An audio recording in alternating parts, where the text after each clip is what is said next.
Hello everyone and welcome to my channel. Today we are going to do strings. In Python. So what are strings? So I have mentioned this in my earlier lectures also, that strings are words, characters, sentences, anything which is enclosed within quotations. It can be single quotations or it can be double. So suppose if I write over here hello, this is a string. If I write with a single quote and I write again hello, this is a string. Or if I write a sentence, how are you? This is also a string. Anything inside the quotations are a string. If I even write a number, this is also a string because it is enclosed within quotations. So this is what a string is. Then strings is a sequence of characters which is enclosed within either single or double quotes. So and Python treats both single and double quotes same. This is a point to be noted that in Python, both single and double quotes are treated same.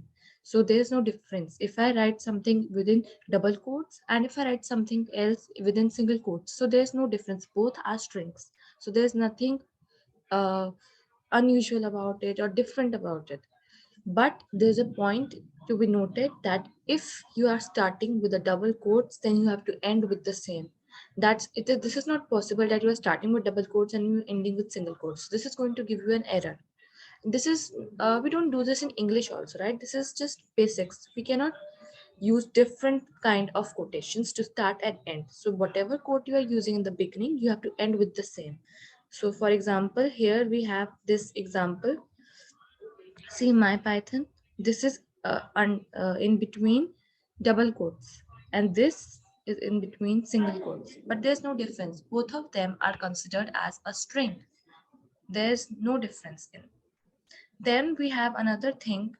Now this is an important word, that strings are immutable. Now what does immutable means?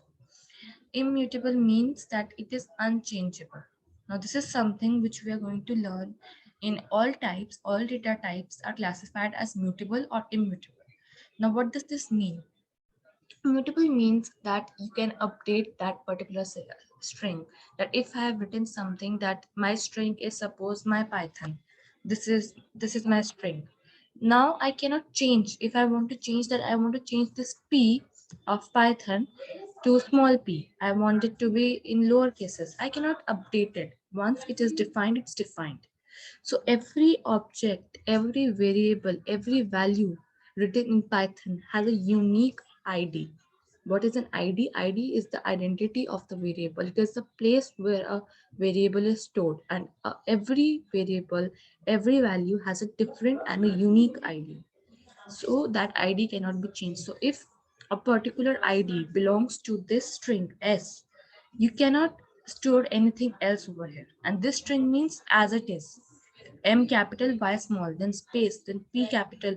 This is exact. You cannot change any letter, anything in between this, or you cannot add anything in this. And that's a different case if you edit this string only, but you cannot do it within the code. Like, are you getting it? Let me do an example. Let's do an example. It will be more clear then. So see over here, if I write st is equal to data structure, this is my string. And then I write, now this is how we index strings. So let's see, this we'll do just in 2 minutes. I'm going to teach you. So, okay, so ST, if I change this, this is the third last character. So minus 3 is used to denote the third last character, which is U. And I want to change this U with the letter T. And then I want to print ST. So now if I change this, if I try to change this, see, this is not possible. What does the error says? Str object does not support item assignment. That is, that you cannot update, you cannot change, you cannot alter a string because strings are immutable, which means they're unchangeable. But if we have a list over here, let's suppose if I have a list over here, uh, I'll write LT list. Now lists are mutable, which we are going to learn in the next lectures, but still just to give you a hint. Now if I write like this, This is my list, and I want to change the third last.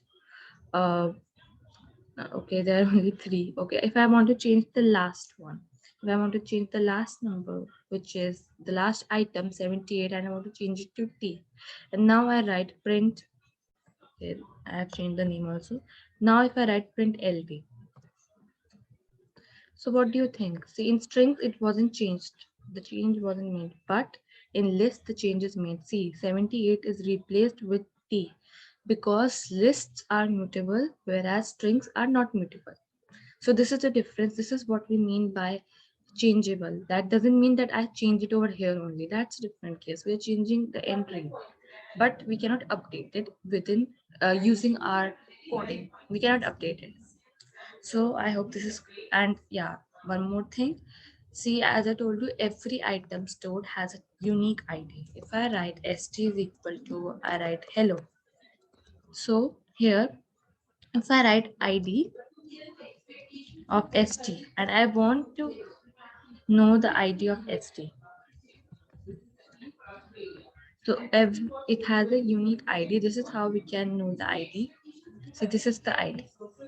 And if I write something else now, if I write again another st and I change it to hi, and now I want to know the ID of this st. So this will have a different ID. Well, the name is same. Both of the variables are st, but they are stored at different locations. See, they have two different IDs. This ID is not same as this, and the ID keeps on changing. You see, earlier the ID was this, and now the ID has changed. So every time you run, it stores at a different location. Okay. So now, so as I just told you, I will be teaching you slicing in strings. Slicing is that each character in a string is has a unique index value. It is appointed an index value. Like we read books, we have indexes that chapter 1, chapter 2, chapter 3. So just like that, this word data structure, this word has a unique, I would say they all have unique addresses or unique indexes. See, this D has is stored at the 0th position. So in Python, the counting or the indexing starts from 0 and goes on and on. So D has 0th index value. Then here A has 1 index value. T has 2 index value. This A has 3 index value. And even A and even the space has index value. So the space, you cannot ignore the space. The space is also included within a string. It is treated as an object, as a variable. So a space cannot be ignored. A space also has a indexing. So here the space has the index of 4, then S 5, and this is when we do it from the beginning. If I want to index from the end also we can index. So the last number, the last character, which is E, it is known as -1, then -2. So this is how we slice, we index from behind. So I hope this is clear to you, because indexing is very important. By using indexing, we can do a lot of we can, it makes it so convenient, so easy to use. It makes us so easy because by using index we can retrieve any particular character from the string, and we can change, like in strings we cannot change it, but in list or something we can change it, we can do something else. In strings also we can check whether we have this letter or not. We can do a lot of things. So we are going to do these as we move on with the class. But first, for the basic knowledge, this is how indexing is done. The first character is given the index of 0 and the last character is given the index of -1. So if you are starting, you can write anything. And like we discussed about for, loop and range, we did now for x and range, we did this in last lectures. So we can write the ranges also using these indexes.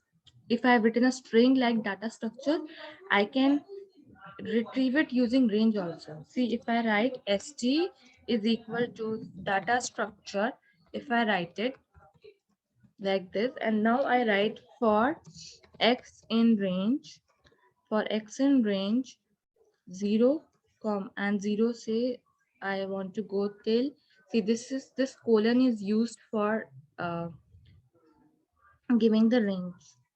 Sorry. I'm really sorry. The comma is used for giving the range. We did it in last lecture also. So if I want to go from 0 to, I'll say 4. And I mentioned also that the last character, this 4, won't be included. So it is going to pick the 0th index, the first index, second, third, and just till the 3. Now here, this is how we used to do it for a range. So here it is treating the range is from numbers 0, 1, 2, 3, but we don't want these numbers, we want these indexes as st. So here, so when we used to treat it with for loop, we used to do it like this for x in range 0 to 4. But now if I want, I can get it from the string also. So see, in strings, if I write it like this st, and I write it in square brackets, and I write 0, and now I want to print this. Suppose I give it a variable. Uh, okay, first first character, I can say. This is my first character. Okay, now then, so see, I'm just writing this long variable so that it becomes easy for us, for you all to understand that which character is it retrieving. So now if I want the second character, I can write like this. If I want the third character, I can write this.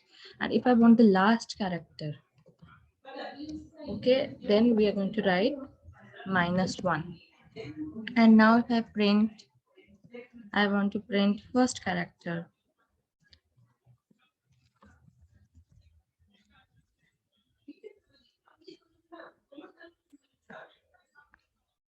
See, now if I print it, it's going to give me, what is the error?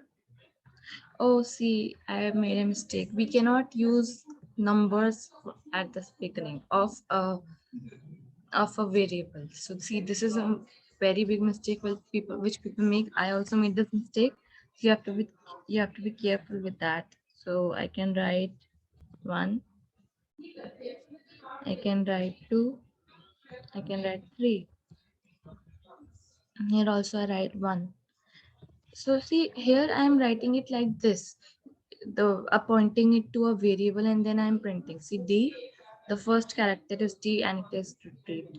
But I can minimize, I can shorten this, and I can directly write, sorry, and I can directly write like this. See, if I write directly within this and I write st, I want the 0th index, it's going to, then also it's going to print. So it is not necessary, and this is how we retrieve the characters, how we get retrieve the indexing, by using these square brackets. If you use any other brackets, then it's going to give an error. If I use C, if I, now it's going to give an error. See, str object is not callable. Why? Because this is not the correct syntax. So the syntax is very important in Python. Let's move on. I hope indexing is clear, and this is going to be very useful as we move on.